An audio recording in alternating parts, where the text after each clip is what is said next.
Tere, olen Jaanus Kaasik, mängin Eesti esiliigas FC Flora Rakvere meeskonnas. Mängin keskkaitset ja vahest äärt, oleneb kuidas vaja on ja kuhu treener mind panna tahab. Olen sündinud Vinni vallas, elan Vinni vallas, siia hetkel ka.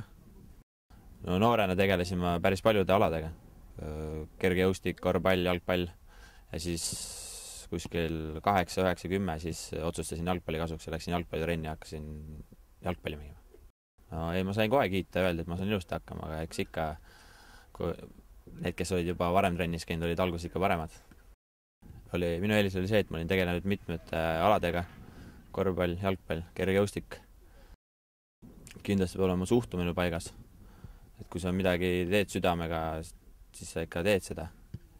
Et oled korralik ja ei pane pidu seal vahepeal, et ikka kui teed trenni, siis teed trenni ja jätta trenne vahele, et käid ikka kogu aeg.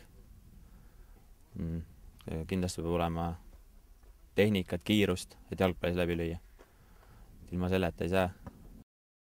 No ma olen paar mängu mänginud Eesti meistriliigas FC Kuressaarest, aga jah, tahaks põhimeeskond ikka nagu sisse süüa ennast, et regulaarselt saada mängida seal.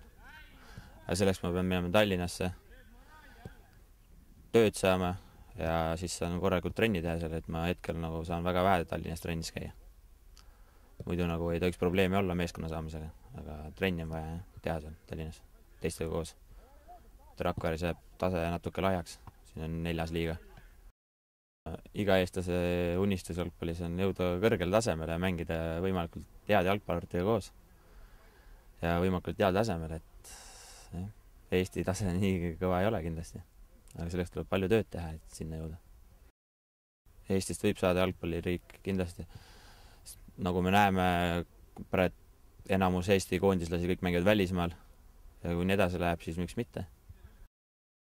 Kui ma noor olin, siis näiteks minu kodukohas mängisime kogu aeg jalgpalli.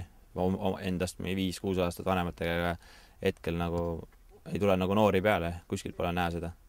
Et ei mängita enam niimoodi jalgpalli, nagu varem mängiti. Teistsugused prioriteedid on nüüd tänapäeval vist.